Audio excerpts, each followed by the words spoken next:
Hello, I'm Andre Acha with Beatrice de Cruz, and this is The Faith Perspective here on Catholic SG Radio.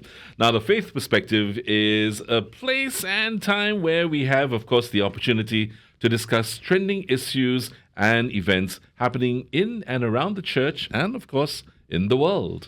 Today, we bring you a new series featuring the Dicasteries of the Roman Curia.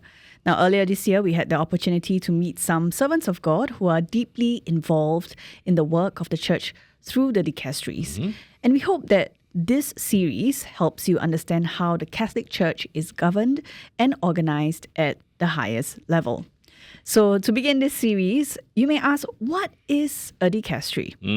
So let me tell you, a dicastery is a department or office within the Roman Curia, which assists the Pope in the exercise of his pastoral office for the good of the whole church.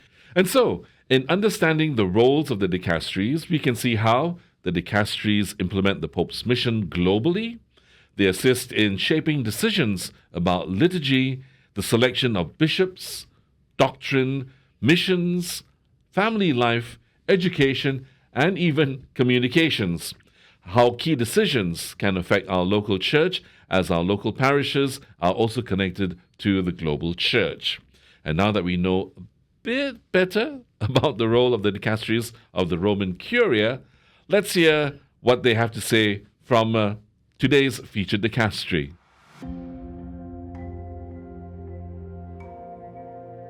They say I have the longest name in the Roman Curia. Kodithuwakku Kankanamalage Indunil Janakaratne. I come from Sri Lanka, and then I have been serving here since 2012. I was appointed by late Pope Benedict XVI, and before coming here, I was serving at the Pontifical Urban University close by. I was teaching there at the Faculty of Missiology. So, and then I started here as the Undersecretary, and then 2019 Pope Francis appointed me as the Secretary.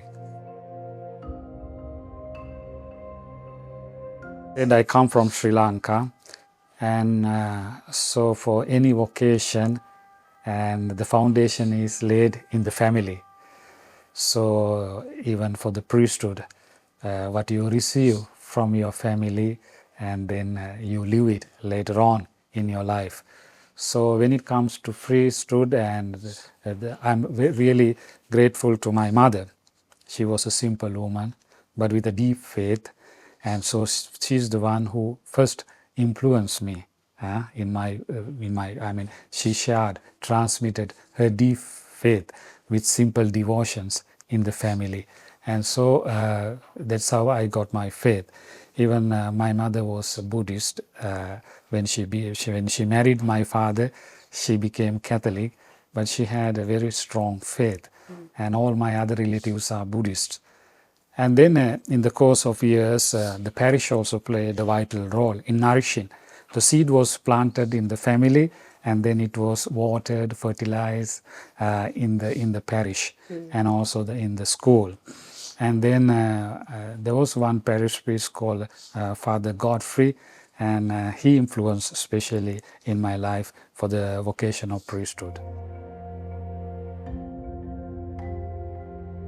Yeah, this office was founded in 1964. Last year we celebrated the 60th anniversary, and this year we celebrate the 60th anniversary of Nostra Aetate, the famous document of the Vatican II, which helped the Church to foster interreligious dialogue. This document gave an explanation why Church should enter into dialogue with the followers of other religious traditions. And it says that other religions try to answer the restlessness in the human heart. Like there is a search, inborn search within each and every human person, and then the religion try to answer or quench, satisfy this search. Furthermore, also this document tells or situates interreligious dialogue in the wider mission of the Church. It says in a task of promoting unity and love among men and women. So it means earlier, before Vatican, we had a negative attitude towards other religions and other cultures.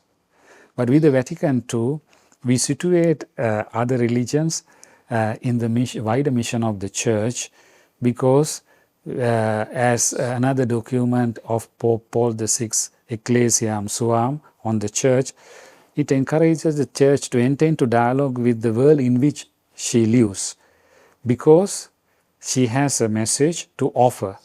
And also she enters into dialogue with the wider Church, imitating God who enters into dialogue with humanity from the beginning. So the Church, through dialogue, tries to imitate the God who is dialogue with humanity. So with dialogue, what do? We don't try to convert the other. But dialogue also offers an occasion for us to proclaim our faith. Because in the dialogue, one principle is that you never hide your faith. You never betray, water down your faith. But at the same time, dialogue is not an instrument to win over the other.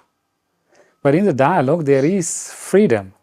And in the dialogue, in the process dialogue, you proclaim what you believe. And it is a dialogue, so it is not only that you speak, you let the other also speak. And then you can listen what God has done to the other. So in the process of dialogue, it is not merely a verbal dialogue that helps you to enter into the mystery of God. So when you listen to the other, you can come to know what God has been doing in the other, and you share what God has done to us through Jesus Christ. And to promote interreligious dialogue, then you need to also have vision. So vision is given first by the document Nostra Aetate.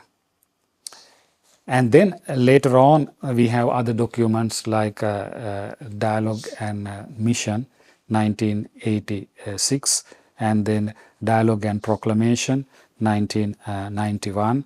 And then now with the Pope Francis, we have Human Fraternity document signed in 2019, and Fratelli Tutti and Laudato Si, other documents. So they give us the resources to promote interreligious dialogue. If you think of milestones of interreligious dialogue, first is the document of Nostra Aetate. The another milestone is the Assisi experience in 1986. Because during that time, when the world was threatened by war and conflict, Saint John Paul II invited all leaders of different religious traditions to Assisi to pray for peace. And then he said clearly, there is another way to resolve human conflicts. It is not only through military means. There is also another approach, a spiritual approach, prayer.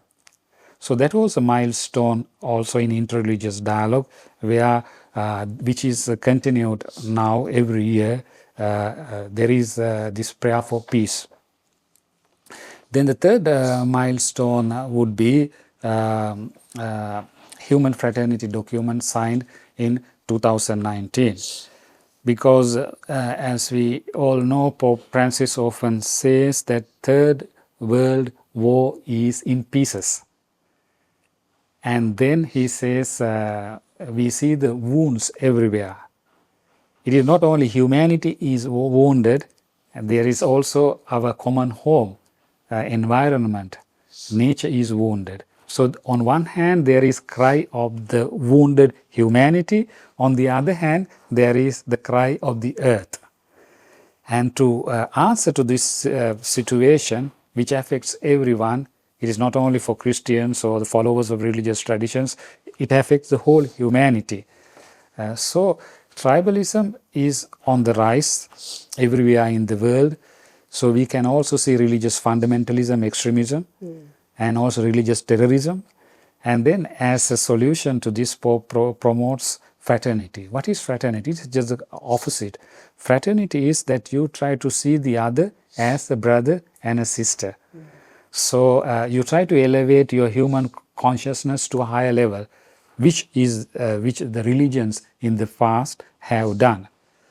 And so this is a milestone in interreligious dialogue. There is a problem, and then through this dialogue, Pope together with the followers of other religious traditions, try to respond to this situation. Yeah.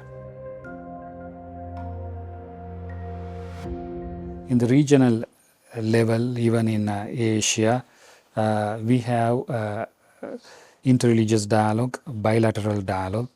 So, for example, Buddhist-Christian dialogue.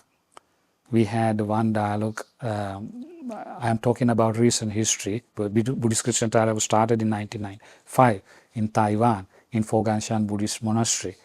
And then we continued it in our time. We had one dialogue in Italy.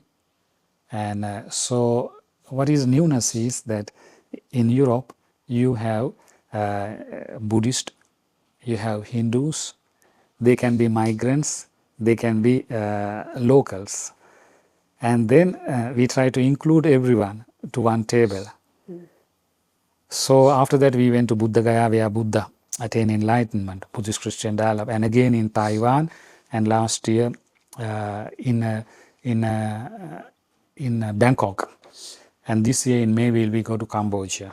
So when it comes to Buddhist Christian dialogue, it is an international dialogue where Catholics and Buddhists from different countries come together, live together, discuss together, and share their views together, and go back inspired by desire to work together. We have been dialoguing with African traditional religions or indigenous religions in the past, and we have taken it up again.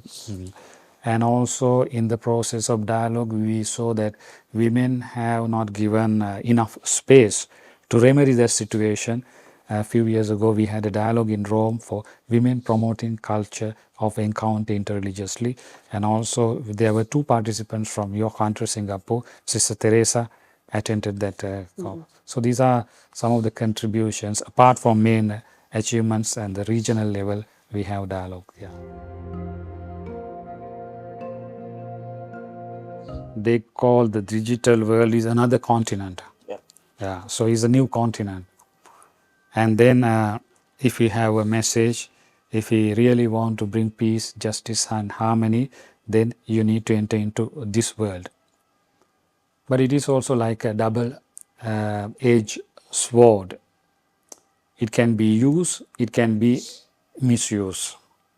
So we see that use and also instrumentalization of the digital world for narrow-minded goals. Because we live in a divided world, and then in the digital world also we see there is love, there is peace, there is justice, and also there is a hate speech. So how can we use the digital world? Because if we want to really win young people to interreligious dialogue, we have to make use of the digital world. And then we need to have here the creativity. And then we need to think of how can we communicate the message, religious message, including in the religious dialogue, because there is also among many young, there is this illiteracy, religious illiteracy. And then we cannot communicate the message, whether religious or otherwise, in a traditional way. And also on the other hand, we see young people are radicalized on the internet. So there are pros, there are cons. And then how can we use the digital world to make people more aware of importance of coming together and working together and promoting peace and harmony together. So what is important is making use of the digital world to transmit good narratives.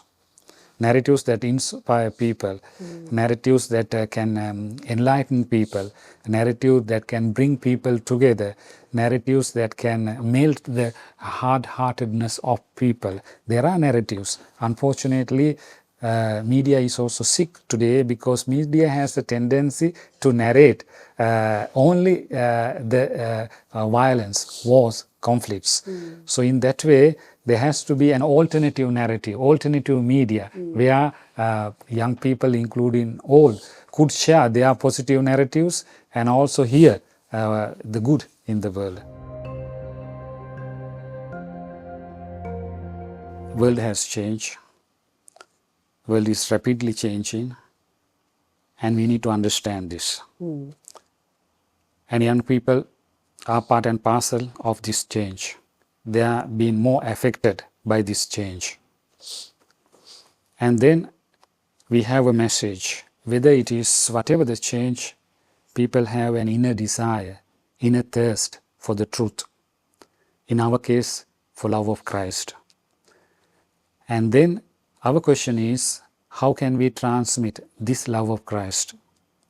So more than words, action matter. Because for young people, what matters is action. It doesn't mean that word is not important. So our challenge today is to bring young people together and then strengthen their relationships and also empower them or transmit them with theological education. But that has to be also in a new way, in a language understandable to them. And there also again comes the creativity.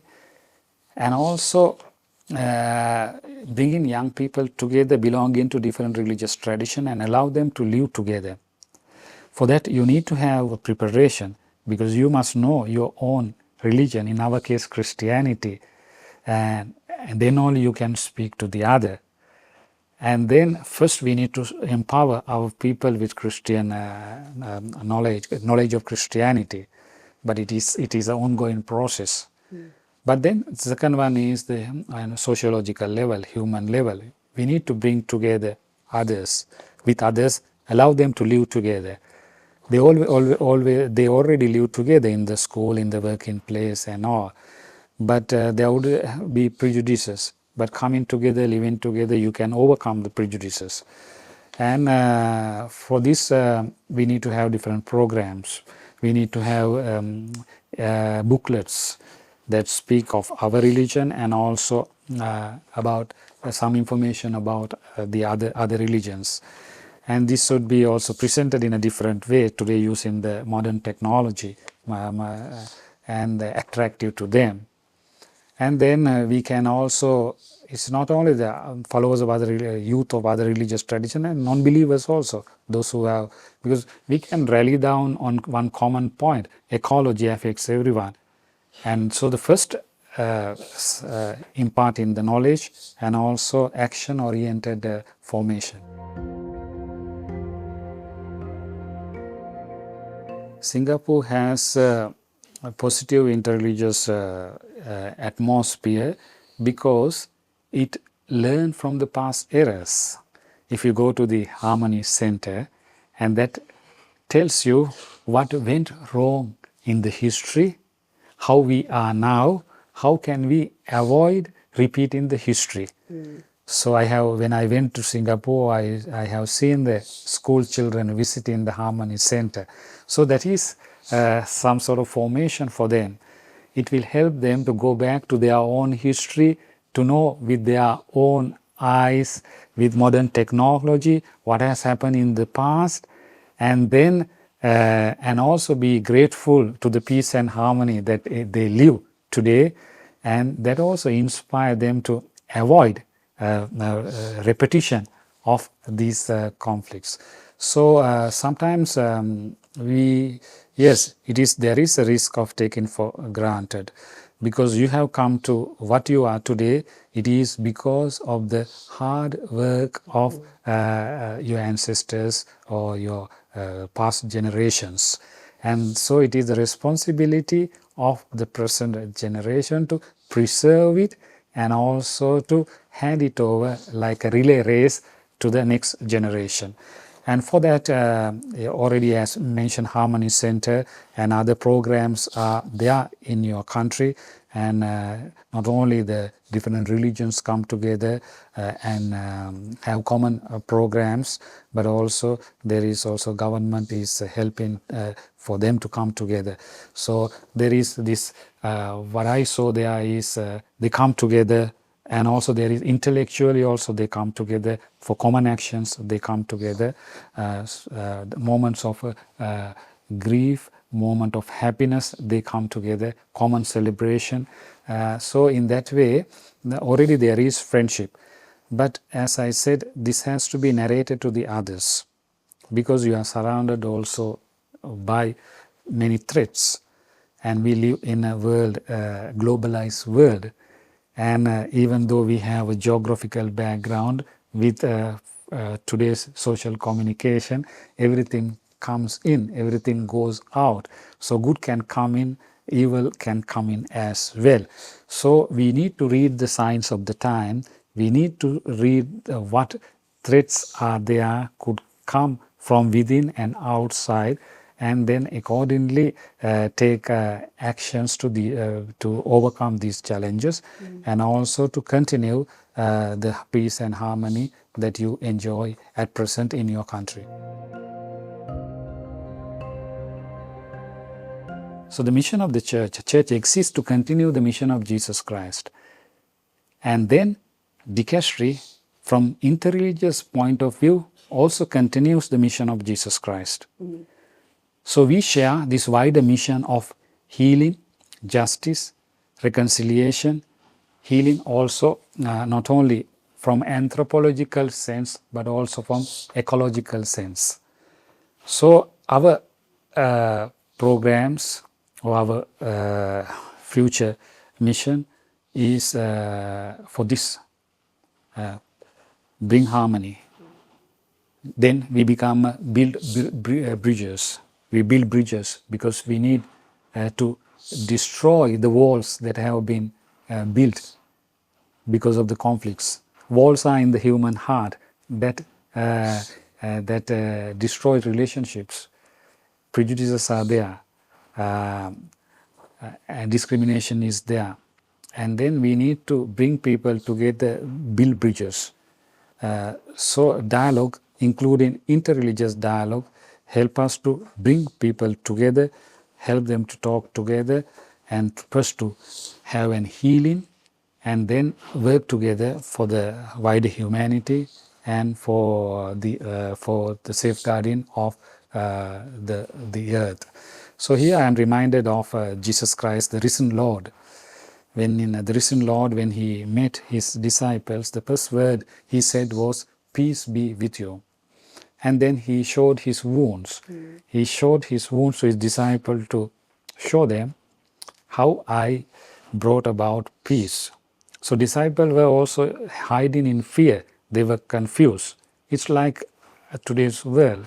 And here Jesus appears and gives them a message of peace, that is peace, shalom, which means not merely peace, it's forgiveness, reconciliation, coming together. It's a new beginning, new renewal. And then he sends his disciples also, as the Father sent me, I send you. And he sends them as saying, peace be with you. So he says twice, peace be with you. First, he heals his disciples, because a wounded cannot heal a wounded world, a wounded humanity, a wounded earth. So first he heals the disciples and then send them as healers, peace builders. So interreligious dialogue is also a wider mission of the church is this. We continue the mission entrusted by Jesus to the church, and also interreligious dialogue is also collaborating in this mission of peace building, becoming bridge builders, bringing healing and reconciliation to people. And this is what Pope Francis is trying to do through his teachings and through his actions. When he visited Singapore also, he communicated this message, especially to the young people. And in Indonesia, neighboring country, you could see how friendship with Islam could bring about peace. So we continue this mission of building bridges. So, many thanks to tuning into this series on the Dicasteries of the Roman Curia. And just a reminder, if you would like to catch up on other episodes as well as this one, you can always subscribe to the Archdiocese YouTube channel. And also don't forget to share this video with someone. Absolutely. So I'm Andre Achak. She is Beatrice de Cruz. Thank you so much for joining us. Bye-bye now. Bye.